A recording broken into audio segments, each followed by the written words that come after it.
जम्बूद्वीप हसनापुर में परम पूज्य गणिनी प्रमुख आर्यिका श्री ज्ञानमती माता जी के पावन सानिध्य में 10 लक्षण महापर्व का आयोजन भादौ शुक्ला पंचमी से भादौ शुक्ला चतुर्दशी तक भारी धूमधाम के साथ संपन्न हुआ। दिनांक 30 अगस्त से 9 सितंबर 2014 तक संपन्न हुए इस 10 लक्षण महापर्व में 30-24 मंडल विधान का भव्य आयोजन किया गया। इस विधान में गणिनी ज्ञानमती भक्त मंडल महाराष्ट्र एवं कर्नाटक के लगभग 1200 श्रद्धालुओं ने भाग लेकर यह पर्व बहुत ही भक्तिभाव के साथ सानंद मनाया। आइए देखते हैं जम्बूद्वीप हसनापुर में संपन्न हुए इस 10 लक्षण महापर्व की कतिपय झलकियां। समारोह का झंडारोहण श्री सुभाष चंद्र जैन, सौ मंगला जैन साहू, जम्बूद्वीप हसनापुर के द्वारा किया गया। स्वस्ति भद्रं भवतु, सर्वलोक शांतिर्भवतु। भगवान की जय, केसरिया झंडे की जय, गणिनी ज्ञानमती माता जी की जय, 30-24 महामंडल विधान की झंडे की। 30-24 मंडल विधान का आयोजन जम्बूद्वीप तीर्थ पर बने भगवान शांतिनाथ, कुंथुनाथ, अरनाथ के विशाल जिन मंदिर में किया गया। सर्वप्रथम विधान के शुभारंभ में मंदिर जी में विराजमान तीर्थंकर त्रय की 31 फुट उत्तुंग विशाल खड्गासन प्रतिमाओं का भव्य पंचामृत अभिषेक संपन्न हुआ।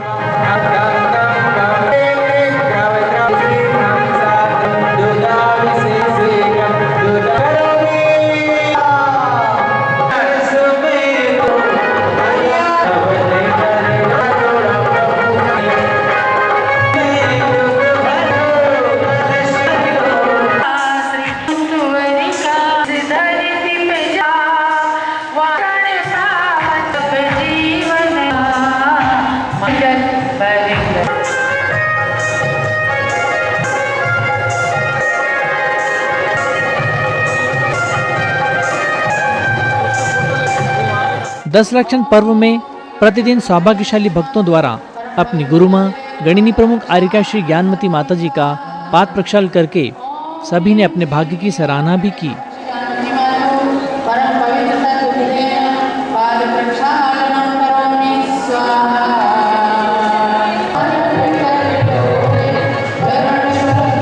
प्रतिदिन दैनिक पूजाओं में 16 कारण आदि विभिन्न पूजाएं संपन्न हुई, जिनमें आर्यिका श्री चंद्रामती माता जी की मधुर आवाज में सभी भक्तों ने पूजा का खूब आनंद उठाया।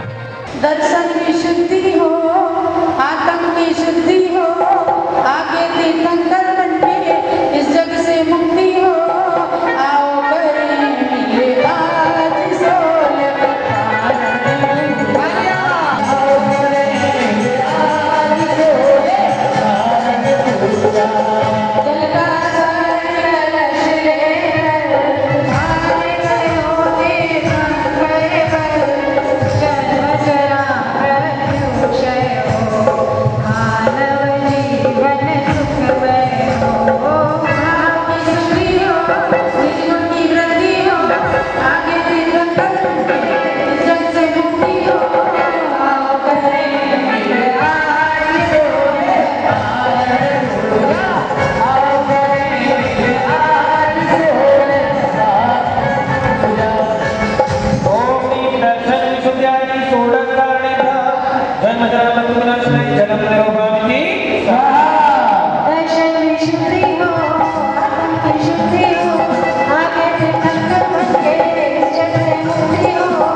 क्षतम निरूपामिति स्वाहा।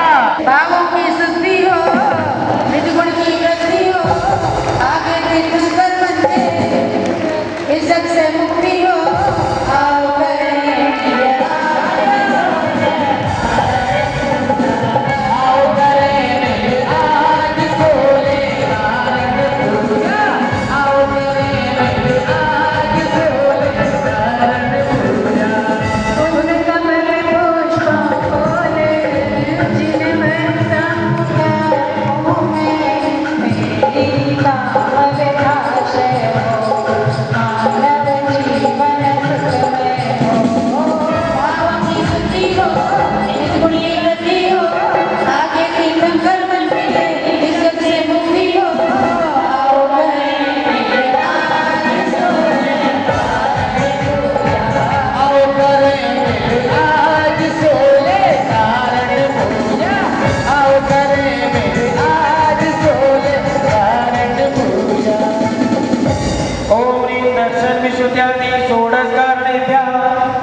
इस अनुष्ठान में मुख्य रूप से सौधर्म इंद्र बनने का सौभाग्य श्री प्रमोद कुमार मनोज कुमार जैन कासलीवाल औरंगाबाद ने, धन कुबेर बनने का सौभाग्य श्री संजय डॉक्टर पन्नालाल पापड़ीवाल पैठण महाराष्ट्र ने, ईशान इंद्र बनने का सौभाग्य श्री पदम कुमार जैन गोरेगांव ईस्ट मुंबई ने, सानाथ कुमार इंद्र बनने का सौभाग्य श्री पंकज कुमार महावीर शाह पुणे महाराष्ट्र ने तथा महेंद्र इंद्र बनने का सौभाग्य श्री नारायण पूनम चंद कासलीवाल बोलठान महाराष्ट्र ने प्राप्त करके महान पुण्य अर्जित किया।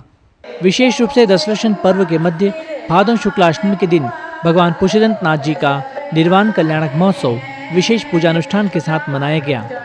इस अवसर पर सभी भक्तों ने भगवान पुष्पदंत नाथ जी का निर्वाण लाडू विशेष भक्तिभाव के साथ समर्पित किया।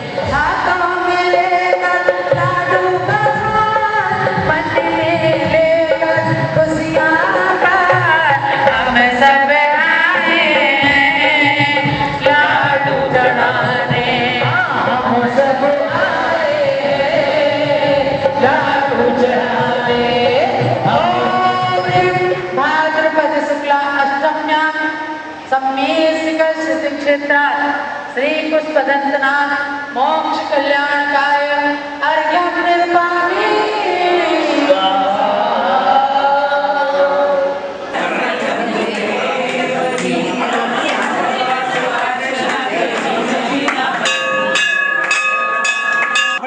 ओम ह्रीं भाद्रपद शुक्लाष्टम्यां जिने पुष्पदंतनाथ मोक्ष कल्याणकाय अर्घ्यं निर्मामि।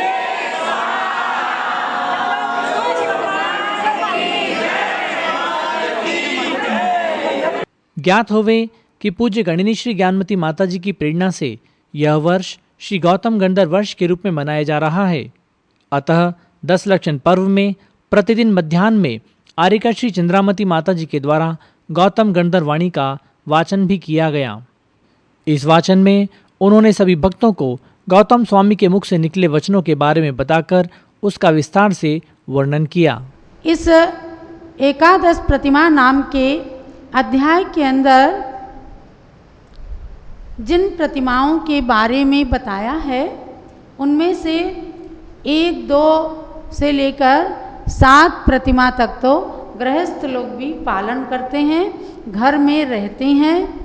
उनके लक्षण आपने इसमें अच्छे से पढ़ लिया है कि किस किस तरह से घर में रहकर के भी ब्रह्मचर्य व्रत को पूर्ण रूप से धारण करके भी अपने बच्चों की शादी ब्याह कर सकते हैं। समझ गए? ये उनके लिए स्पेशल छूट रहती है। यानी व्रती बन गए, पंचम गुण स्थान हो गया। मान लीजिए आप व्रती भी नहीं बनते हैं तो कम से कम व्रतियों के व्रत की अनुमोदना अवश्य करें। आचार्य पूज्यपाद स्वामी ने एक बात कही है कि वरम व्रतई पदम दैवम ना व्रतैर्वत नारकम छाया तपस्तयोर्भेद प्रतिपालयतोर महान। उनका कहना है कि एक व्यक्ति कोई आने वाला है, उसका इंतजार 2 जने कर रहे हैं, एक छाया में खड़े होकर के और एक धूप में खड़े होकर के इंतजार कर रहा है। अच्छा किसको कहा जाएगा? जो छाया में खड़े होकर इंतजार करता है, धूप से उसको तपन नहीं लग रही है, वो आतप से बच रहा है। तो छाया तपस्तयोर भेदा महान, दोनों में महान भेद है। इंतजार वो भी कर रहा है, इंतजार वो भी कर रहा है, लेकिन दोनों के सहनशीलता के अंदर महान अंतर है। एक को धूप सहन करनी पड़ रही है, बीमार पड़ सकता है, और एक आराम से खड़ा है जिसे कोई आकुलता नहीं है।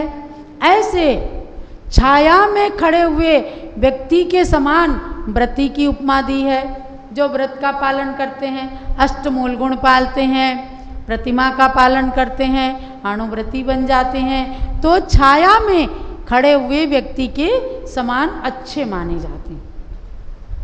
और जो बिल्कुल कुछ पालन ही नहीं कर रहे, खाते नहीं हैं लेकिन त्याग नहीं होता, बहुत सारे लोग ऐसे हैं, माता जी रात में हम खाते नहीं हैं लेकिन त्याग नहीं कर सकते।